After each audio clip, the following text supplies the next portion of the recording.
The Limb by Mac Ralston. Crickets.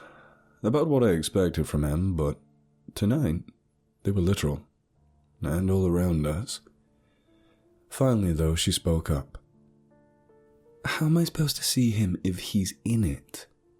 she asked, pressing that tiny wrinkled face of hers into the binoculars and gritting her teeth. She had braces now, blue ones, her favourite colour, and at that sight I realised she wasn't as little as I saw her. I guess she was ready for it. She was already looking more and more like her mother each day. God, how old was she now? How old was I? I took in a breath of that crisp, alpine air and rubbed her back. It was warm because of the fire, and I knew as long as we were in it, we wouldn't need the bug spray. Not yet, anyway. "He's not actually in it, Em," I said, gazing at her, gazing up at the moon. "It's a figure of speech." "What's that?" I sighed. "It means like remember when Mum used to say to you, 'Come here, Peach'?" "Yeah," Em said, never once lowering the binoculars. She was a curious cat just like her old man. "Well, are you a peach?" "No," she drawled. "Right, 'cause that's a figure of speech. Just like how there's no guy actually in the moon. People just say you can see faces on its surface." I repositioned myself on the log and leaned down, closer to her face. "Do you see those craters I was telling you about?" "Yeah." "Those are his eyes." She paused. "Actually?" "Well," I said, rolling my eyes until they met with the white ball in the sky. "That's what people say. People also say the moon's made of cheese, but—" "It's made of cheese!" At this point, Em completely abandoned the whole stargazing thing and dropped the binoculars to her lap. I let out a soft chuckle and realized that if there was one thing to grab Em's attention, it was cheese. Speaking of which, I remembered, at that point, that I had packed some, both string and cubed. "I don't know," I shrugged. "I've never tried it." "The moon?" Em asked with eyebrows raised. Again, I chuckled and reached into my knapsack, pulling out the cubes. "Yeah," I winked, tossing her the Ziploc baggie of cheese cubes. "Why don't you give these moon rocks a taste and tell me?"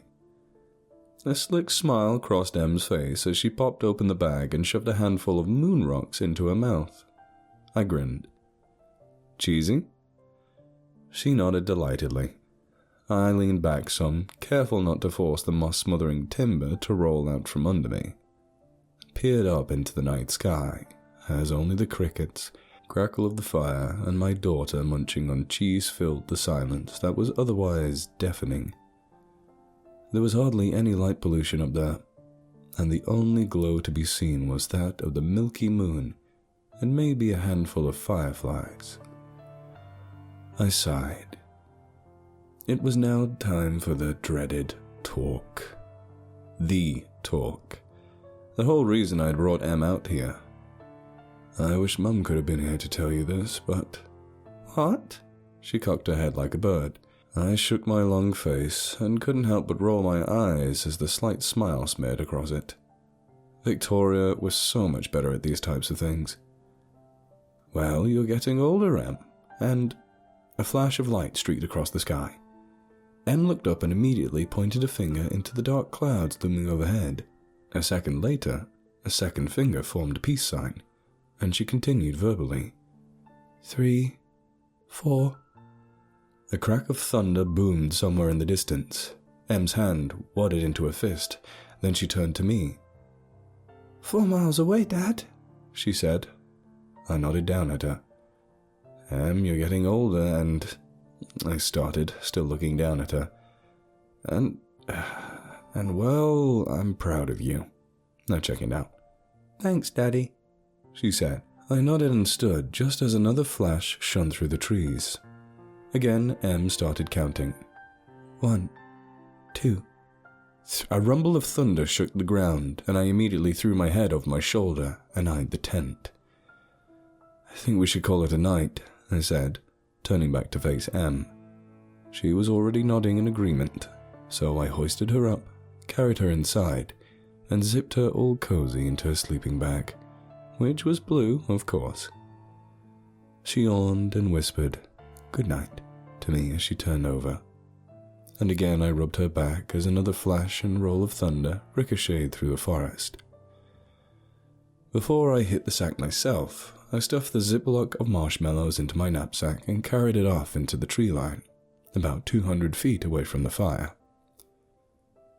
On an old, slender oak tree where I had tied off the rope to our clothesline, I draped the knapsack full of snacks and bug sprays and sunscreens on a limb about 6 feet off of the ground.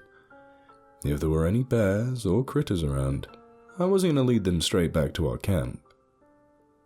Then, once the bag was secured, I turned and started trudging through the open field of high grass towards the fire, just as a trickle of rain dotted my arm.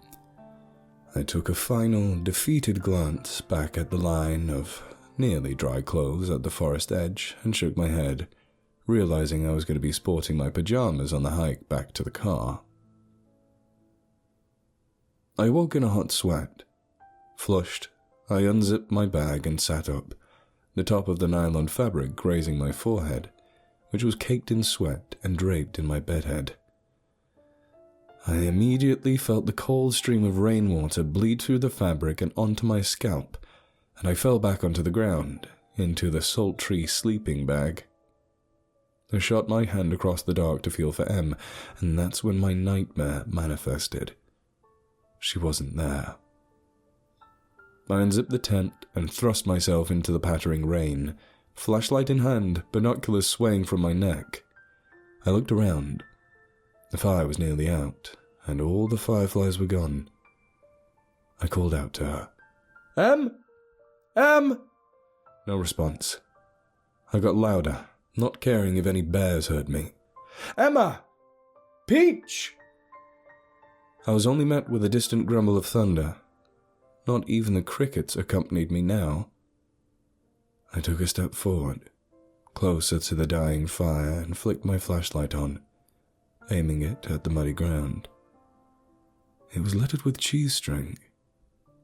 "What the hell?" I murmured. I immediately shot the flashlight's beam to the tree line. The knapsack was gone, and the distant ground was scattered with Em and I's clothes. I could feel warmth stream down my face, and I realized it wasn't the rain. It was my tears. I let out a shrill cry, a gush of breath materializing from my mouth as I took a step closer to the faraway forest, unsure of what to do as the grass crunched beneath my socks. The pale moon lingered off in the distance, its oblong, faceless face mocking me. I lifted the binoculars to my eyes and peered through. Em wasn't anywhere to be seen. Only the angular limbs of the trees and the tethered rope that once upheld our clothes, now barren, aside from a single black tie. That's when she faded into view. Em. From somewhere within the pitch-black brush of trees she emerged, seemingly skipping. I instantly felt that spring in my footing to start galloping towards her, but something held me back. Something that turned that hot sweat of mine into a sting of sharp coldness running down my neck. Her feet weren't touching the ground. My bedhead stood on end as I realized what she was doing. She was hanging there, like how our clothes hung from the line, and through the now foggy lens of the binoculars, I could see, through my tears, that her face was drooped like that of a wilted flower, and that the little print she was doing was nothing more than the thing holding her up, that limb bouncing her ever so slightly up and down like the rattling of a cat toy. I'm paralyzed here now, standing in this field across from the woods, a dead fire and a flooded tent behind me. Not only because I know that isn't my daughter, and that I would never bring a tide to go camping. But I have now realized gravely, that isn't the moon.